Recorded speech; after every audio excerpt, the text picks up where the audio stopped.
Good morning. Try to do a talk after you've just meditated into sleeping, especially with your new baby. It's hard to not fall asleep. But I feel like I balanced out my 2 coffees, so I'm at like a nice level playing field now. So good morning and welcome. Thank you so much for coming to hear me talk and coming to Creative Mornings. Before I get started, I'd just like to give a really big hand to all the volunteers who are in the team. I think they do exactly it's all volunteers, so yeah, really good to have this on. As Laurie mentioned, I'm a graphic recorder, I'm an illustrator, I do animation and creative thinking in general. So I take on a lot of different projects and they are all sort of very different, and I approach each one with a fresh thought. Next slide please. I'm not going to try the high kick, it will not go well. So justice is the topic that I've been asked to talk about this week, and I'm going to kind of run through a bit about how justice affects me. I started thinking about justice, and it's quite a difficult topic to relate to myself, but I think when I first thought about it, I thought about justice, I thought about judges, police, lawyers, and of course, Batman. And I tried to think how I relate to that, and I don't in any way. Definitely not Batman. But what I did kind of come to the conclusion of is justice to myself. So justice to myself, justice to my business, and justice to my creativity. And started to look at how I behave as a creative and how I actually do justice to what I do. So I'm going to walk you through those three kind of ideas and tell you a little bit about where I've come from and the kind of things that I've done. So justice for my business. I think at this point where I've come from, there's a lot of contributing factors that have brought me to this point of running my own business in the creative industry. So I'm going to take you way back to when I was a kid, start there, and then kind of work through. So next slide, please. So that's little Jimmy. That's not my dad, that's Steve Owen. One of the best moments of my life. I brought my bum bag, I was so excited to come along to so yes, so I grew up in Bundaberg, a small town, and grew up around a lot of nature. I grew up near the beach, and I love getting involved, going out into the bush, and finding all the animals, and being really imaginative with that kind of stuff. So I've never really lost that. I still am obsessed with animals. I'm still obsessed with imagining things, creatures, creating crazy worlds and that kind of stuff. So I started with that, and being involved in nature and being part of that world was really important to me. So I grew up with an incredibly supportive family and had a great life growing up, and was always encouraged to think differently and think creatively about different things. So when I hit my teenage years, I was obsessed with surfing, and I was obsessed with music. And I started learning guitar and got right into that world. And my goal after school was to move on and start playing music and start playing in bands and tour around, become a touring musician. So once I left school, unfortunately it didn't start that way. I actually studied acting first. So once I left school, I went straight into an acting course, just because I got into that one. I tried for a whole bunch of music courses, but never got in. But I was very grateful because it was actually a fantastic experience. And I learned a lot of skills and a lot of different things that I don't think I ever really would have thought of learning. And a lot of life skills, a lot of emotional skills, getting some emotional maturity after coming out of school was quite an important thing that I didn't realise. So once I did that, about halfway through I decided, no, I want to get back to music. So I left that world and started studying music and started playing around Brisbane in bands, different gigs just all around the valley, and kind of lived that life for a while. Thought I was a rock star playing to a completely empty room of people, but there was alcohol, so it was okay. And really enjoyed that journey. I studied music for a while, and then I went back to sort of a bit of an open-ended, multidisciplinary creative course, and with no real idea of where I was heading after that. When I finished that course, I basically jumped around to a whole bunch of jobs. I was a cinema usher for a little while, which was great. I just watched movies, stood up the back of the cinema. Then I moved on to studying. I went to Vietnam and studied to become an ESL teacher, which was something I just did for the hell of it. I didn't really realise that it was something that would actually bring a lot of core skills to me down the track, and it's actually opened up a few doors that I'm working on at the moment. So that was fantastic, and I came back to Brisbane and worked doing that for a little while. After that, I moved to Melbourne, and my first job down there was a safari guide. Completely natural transition from ESL teacher to safari guide. But it was an amazing job. So wherever I used to drive the bus around, I had a little headset, and talk to the people, giving facts about, the giraffe has the same amount of vertebra as a human has, just a lot bigger. There you go. You're welcome. So got mock charged by rhinos, all that kind of stuff. So it was a fantastic job, but again, not where I wanted to end up. The last little random job that I settled on was a job called being a knowledge worker. I'm guessing no one in the room would know what that is. It's like a cult kind of thing.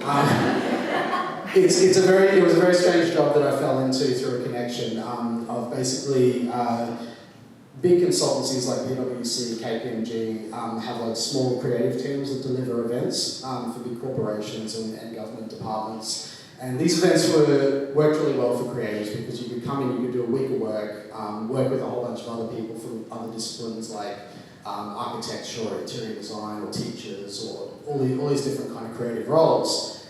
And then you could do that week, earn a nice bit of cash, and then the next week go and record an album on your own time. So I really enjoyed it, but that's where I actually found out about graphic recording and how illustration could actually become part of a bit of an industry. So I had all these experiences. So then the next question was, what do I do? I've got all this random crap that I've done. What happens next? So the answer, become a human hybrid. I decided that I wasn't happy with just going in one direction and really being stuck into one idea. I actually wanted to be able to do a few different skills, so including music, including acting, including the teaching that I've done. And I started to build out what that looks like. To be honest, these days I'm still not really sure, but I kind of refined it down to this list. So the very top one, creative director, that's kind of what I think I do most of. When a client gets in touch with me, I sort of just formulate some ideas and decide what it's going to be. I'm creative director of my own business, which is just me. And my wife, of course, she's a big part of it. But I think in that role, I can kind of keep options open and start looking at where I'm going to go with different things. So the more specific parts about graphic recording, and if you haven't been to CreativeMornings before or haven't heard of graphic recording, I'll give you the really quick rundown. So generally what I'll be doing, I'll be sitting over here somewhere on my iPad that will be hooked up to a projector, and I'll be drawing out what the conversation is or what the presentation is. So I capture using notes and images and produce a one page of that talk. It all happens real time, so I'm a very, very fast drawer and I'm a very good listener. And they're the kind of skills I've built to be able to do that. And then once I finish that, I hand over the digital file to the person or to the client. And that's pretty much what that is. Illustration is a big part of what I do, so just commissioned illustrations. It's a very open-ended thing. I like to keep it open. I don't get too specific with what I do. I like to just see what needs to be done. Animation is a recent addition that I've started doing just because I started getting requests for it. So I was like, shit, I gotta learn about animation. And I did, and it's been great. I've learned a lot of great skills about that. And lastly, workshops is one that I've started getting right into, and my ESL training and learning how to teach a room has been fantastic in doing that, and working with corporate organisations and running my own sessions of basically how to think visually and how to communicate visually. And then probably other stuff that I don't know about yet. I like to keep my options open. So because I've done that, these are some of the clients that I've got to work with over the years, and I think 99% of the time I've had great experiences with all my clients. I like to keep the channels open. I work really hard, sometimes too hard, to make sure that I hit deadlines and that I get the right result for these clients. And it's always a great experience. And the fact that I have this very open sort of way of working creatively means I get to work in all these different industries, and I get to work with a lot of different people, rather than being just sort of refined to one industry or one company, which is great fun.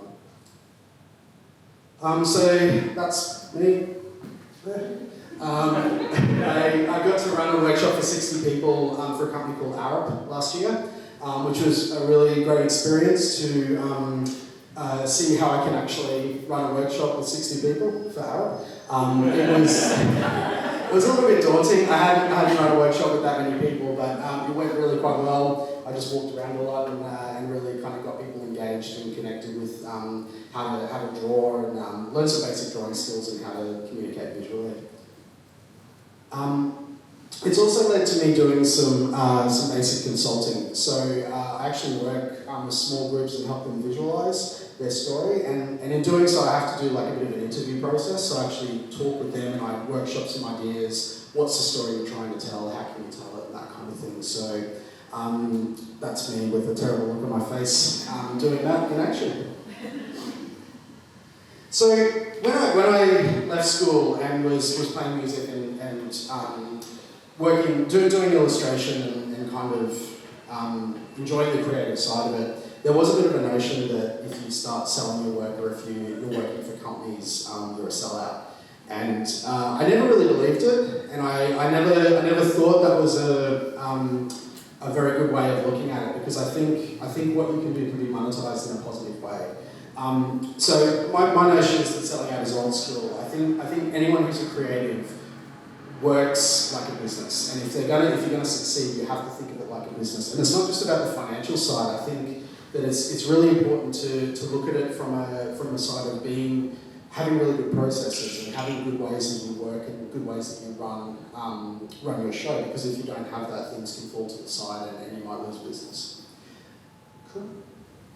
Okay, so the next section is justice for my creativity. This is one thing that I think I need to make sure that I keep on track of, and it's really easy to lose this. I think when you're trying to run as a business, you will generally take the financial work quite quickly above any creative focus or sort of leaning towards that thing. So the next one, I hope you can read that. This is one of my favourites. I don't know if you've ever seen more of these comics, but she does some amazing stuff.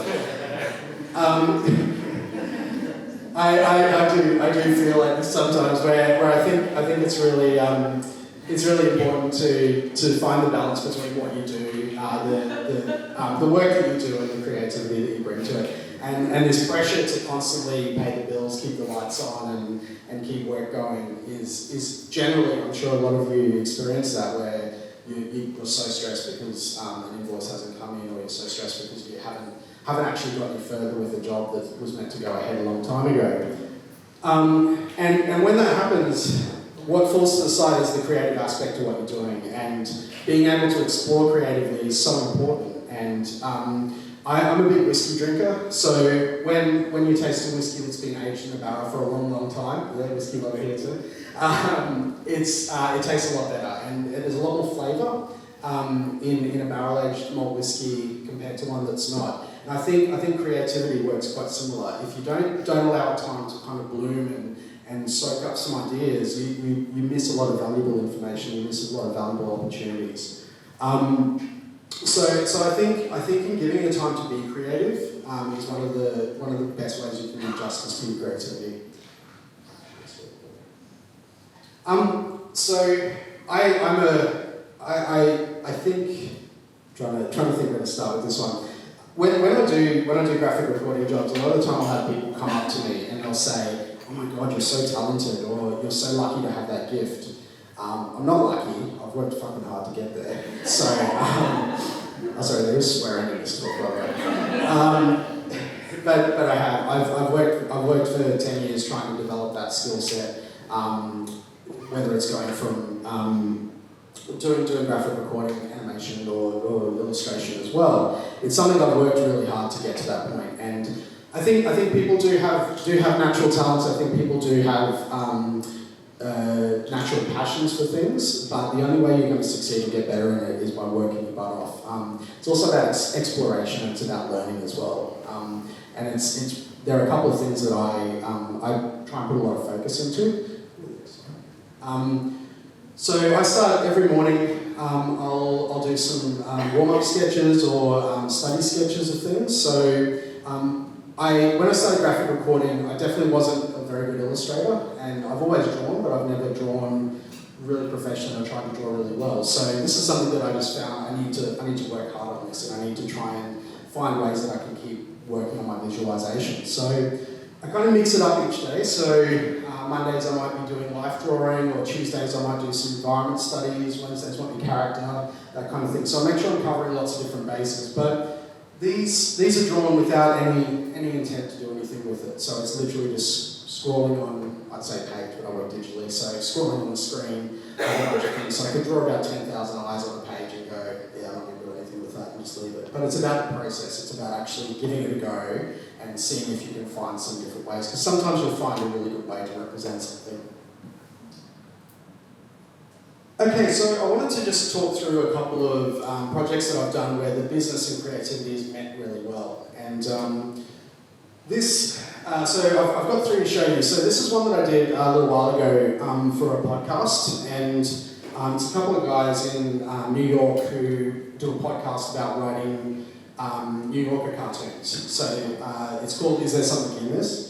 And basically what they do is they just sit and throw ideas about what they could do, what's funny, that kind of thing. So Jason Chatfield and Scott Dooley, I think he used to be a presenter for Triple J.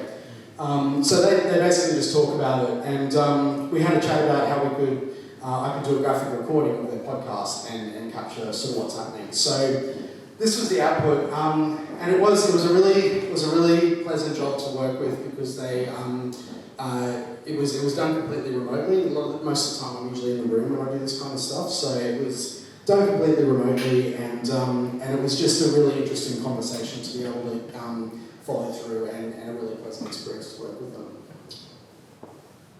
So this is a very recent project I've just done for the band DZ Death Race.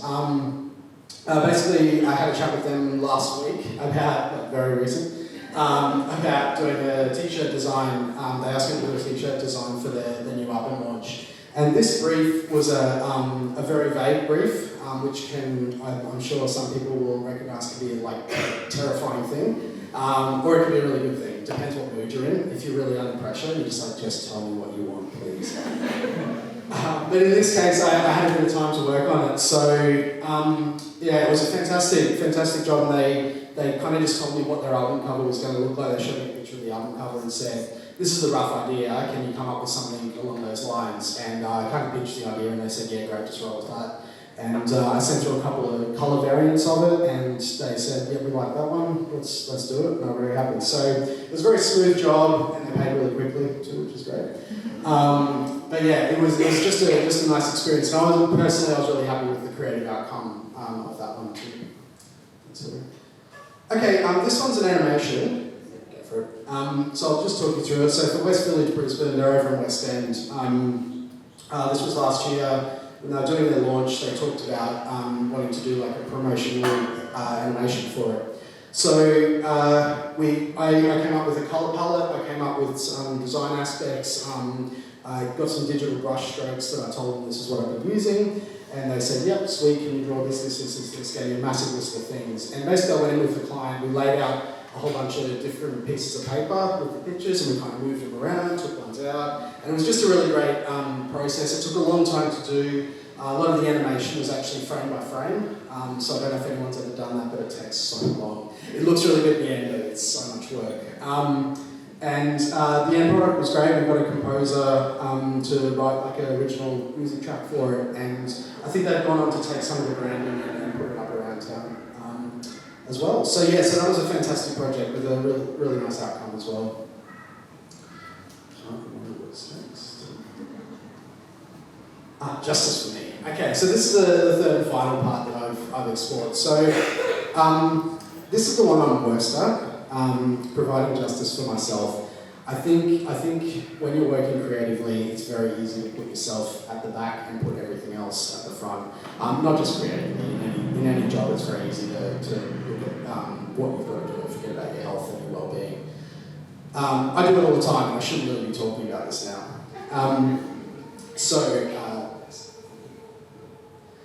So I've been very lucky to work in a lot of places around the world. I teamed up with a UK consulting company about 7 years ago, I think, and I've worked with them quite a bit in all these different places, and it's been fantastic. I've seen a lot of cool stuff, got to work with a lot of cool people, and just kind of move around quite a bit and really soak it up. And it's been fantastic, but it is incredibly taxing.